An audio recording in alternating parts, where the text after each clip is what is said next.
Thank you for appearing in the movie Tuning In. There was also... Well, I did not appear.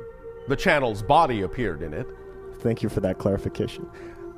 There was also another channeler in the movie who claims to channel an extraterrestrial consciousness. And I've heard some audio from them that within the next 15 years, we will cease to have any currency and that we will no longer have a monetary system.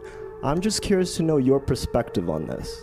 As we read the collective energy now, sometime between your year of 2015 and 2033, you will begin to lay down the basis for the removal or shift or change of the monetary or economic system as it exists now, but that does not mean there will not still be some form of symbolic exchange in that time. So it may not manifest right away, but the foundation of it will begin to be laid in that time. Okay, thank you. That's how we would interpret it by reading the collective energy. Thank you. Thank you. I've heard that there are currently many beings throughout the universe observing and watching us at this time. Yes. I'm just curious as to how they are observing us. Are they seeing through our eyes? Do they just simply have an aerial view? Are they among us and they're just invisible? Or do they observe us like they're watching reality TV? All of the above and more. Thank you. Depends on the being and from where they are observing. Thank you. Excellent. Remember, some beings observe by actually being among you in the sense of having lives, choosing lives among you. In that sense, you could say, I'm observing you that way, because the channel is my past life, or one of them, in your civilization. Thank you. So that's an observation. Other beings may be using ships, other beings may simply be using their consciousness, other beings may be doing this through different dimensional doorways and gates. There are as many ways of observing things as there are kinds of consciousnesses and beings. Does that help? Yes, thank you. Thank you. We'll be watching you. This person asks, since I'm creating my own reality, I would like to know exactly how I can use feedback from other people to enhance my reality. How can I take advantage of any negativity from other people in a practical way? By considering it to be an offer or a suggestion of an optional way to view yourself, and taking the advice simply as advice, to take the opportunity to see whether or not you are still on track with yourself, or whether they are reminding you that some correction, some course correction may be necessary. But once you have made the determination as to whether or not you are in alignment or out of alignment based on their suggestion, you can thank them for the suggestion and decide to do whatever it is you prefer to do. In other words, treat all of that, any criticism, any observation, simply as an opportunity to consider that you may need some alignment, but then make the assessment yourself as to whether that's true for you or not, and thank them for their input, whether you take their advice or not. Okay, it sounds like having a strong core. Of course. Because you understand that you would not have attracted them in your reality if it didn't serve a purpose. So whether it serves the purpose of reminding you that you may not be paying attention to something you need to pay attention to, or whether you've attracted them in your reality to reassure yourself that in fact what they're suggesting has nothing to do with you and that you are steadfast in your assurance of what is your preference, either way, you have still attracted them for a reason. So to use them in that positive light, you will get the best out of it, the most out of it. Okay. And you will then be allowing them to have served you in that way. And you can serve them retroactively by letting them know that their advice, in that sense, was accepted with the loving intention with which it was given, even if they didn't think it was given that way. That will really disarm them. All right? Okay, great. Thank you. Thank you. Hi, Bishar. And you, good day. 2 questions. We talk about the ego as if it is a being with consciousness. Well, in a sense it is. Because your personality construct, to some degree, functions somewhat autonomously once it is created. That's why you can actually negotiate with it in some ways as if it were separate, even though it's not. Did that make sense? Well, I just wonder, how does something go from... I guess the even bigger question is the difference between energy and consciousness is a sort of, maybe paradoxical to me as the wave and the particle. Yes. So how does something go from not being to being a being with consciousness? You see All what I right, mean? let's use an analogy that we often use, and that is the film or movie analogy that exists on your planet. When you are watching a movie, you believe that the characters on the screen, in a sense, have consciousness, because in a sense, an actor has given them a voice. But if you actually stop a moment and think about it, you're relating to nothing but a bunch of light. You're relating to an illusion. It's causing you to allow yourself to feel emotions, to think new thoughts, to respond in many ways to what you're seeing on the screen. But what you're seeing is actually not the living actor, nor even a real character. So the idea is similar. You have created a context, a character in context in the ego. You have used consciousness and energy and molded it into a certain pattern in such a way as it actually can be dealt with in an illusionary manner, as if it had its own autonomous reality. Make sense? This is for the purpose of creating reflectivity. Make sense? Yes, no, maybe? Well, it does, except, when it turns into a monster. Yes. Well, some of you like going to horror movies. Well, that is a continued part of this question is sometimes I feel extremely angry that Yes. somewhere, someplace, some part of me decided it was acceptable to put me in an experience of distress. Yes. From the higher perspective, it expands consciousness in limitation and teaches Yes. other beings, and it's Yes. so good for the rest of the universe. But my moment is misery, Yes. horror, fear, Yes. anger. Yes. And I get angry that I've been put in that position, and I want to know the who put me there. anger in that sense is actually the recognition that you put yourself in that position. The anger is from the fact that you're not taking yourself out of it. Because you were not put in the position, you chose it. The anger comes from not being willing to choose something else.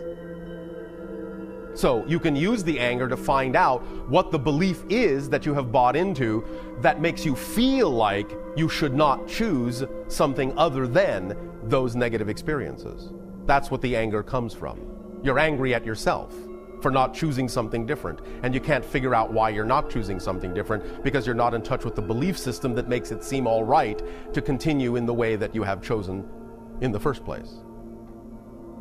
Make sense? Well, if myself knew that I could get lost Yes. and knew that I might have these terrible experiences and decided to do it anyway, Yes. that, But you see, that from seems that to me like a lack of love. but from that perspective, it's not terrible. The idea is, it understood that you were going to explore certain themes. It didn't in any way, shape, or form insist that you had to experience them in a negative way. That just recognized that that might happen, because anytime you walk into a haunted house, things might jump out at you and you might get momentarily scared. At the same time, if you look behind the illusion and understand that they're just special effects, you don't have to be scared. So the higher self knows that you have the capacity to treat these things as illusions and special effects and not have to choose to be scared, even though it knows originally that you could choose to be scared because you walked into a place that has things that can scare you. But the choice is yours as to how you experience the theme. It's not like any part of yourself forced yourself to have to experience negative or scary things. It's showing you that you have the power to transform these things, to see through the illusion. And you're only angry because you haven't done it yet. Does that make sense? Well, yeah, I guess it's sometimes hard to understand the layers of the self. Yes, but that's all right.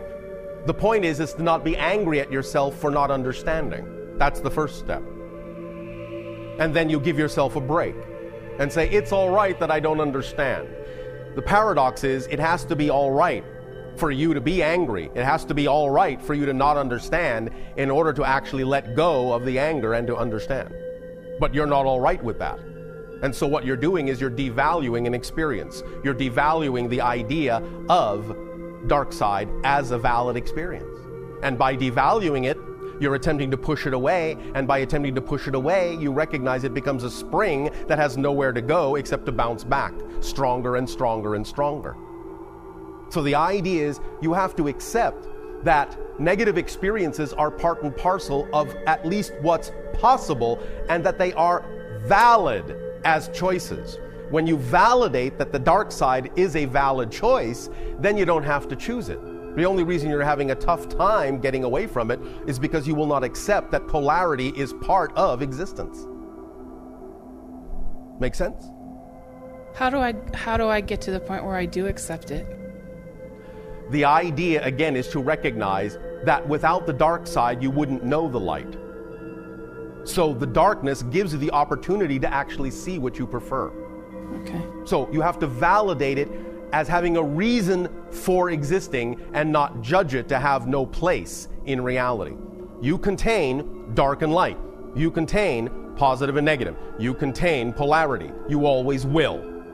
Therefore, you have to accept that part of you is dark and will always be. But you don't have to choose an experience from that side. But the only way to choose an experience only from the positive side is to validate that it's all right if you decide to choose one from the negative side. Once it becomes all right, once the negative side becomes an equally valid choice, then you don't have to choose it. There's no charge on it. There's no onus on it. You're not running away from it. You're letting it live there, but you're not experiencing the effect because you let it be a valid choice. And thus you remove all power from it. You just turn it into a neutral choice. That's all. That's great. Thank you. Thank you. I did your spiral exercise, Yes. the gazing tool, Yes. for a few months. I don't know if I did it properly, but I did have it. Did you do it your way the best you could? Yes. You did it properly. The experience I had was seeing this 3D persona as a female, Yes. dropping aside, Yes. and a different persona becoming available. Yes. So I had a day where the 3D persona went away. Yes. The higher persona took over for maybe a day or 2 days. All right. And then all Was of a it sudden, fun? The first day I was extremely angry that I felt I had been lied to about who I was. Now, here's a question for you. If you created a higher persona that is representative of more joy and more excitement, why did you spend the energy and the time focusing negatively instead of spending the time focusing positively and just enjoying the new persona? Why did you choose to stay in the negative energy and spend time berating yourself for having spent time in the negative side unless you prefer to spend time there? Yeah, I have no idea. Yes, you do. It felt like it just happened. No, it does not. And that's where you're fooling yourself. You just have to be willing to let it be all right to have done that. And that will open up a doorway that will let you understand why you choose to do that. And then you will no longer be angry with yourself. You have to stop being angry with yourself for choosing to be angry, for choosing a negative experience. And then you will allow yourself to find out what the underlying belief mechanism is that gets you to think that that's the thing to choose. And then once you know that, you won't choose it anymore. But you have to start by letting it be all right to have chosen it and not be angry with yourself for having chosen it and not being angry with yourself for being angry. Because you're only heaping more inability to understand why the mechanism is there by choosing to spend time in the negative energy instead of the positive. It doesn't just happen to you, it happens through you. All right? So lighten up on yourself for having created the idea of negative experiences. That's the first step to transforming them. You have to let it be all right to have done so. If you're not all right with it, you never will be all right. All right? Thank you. Thank you.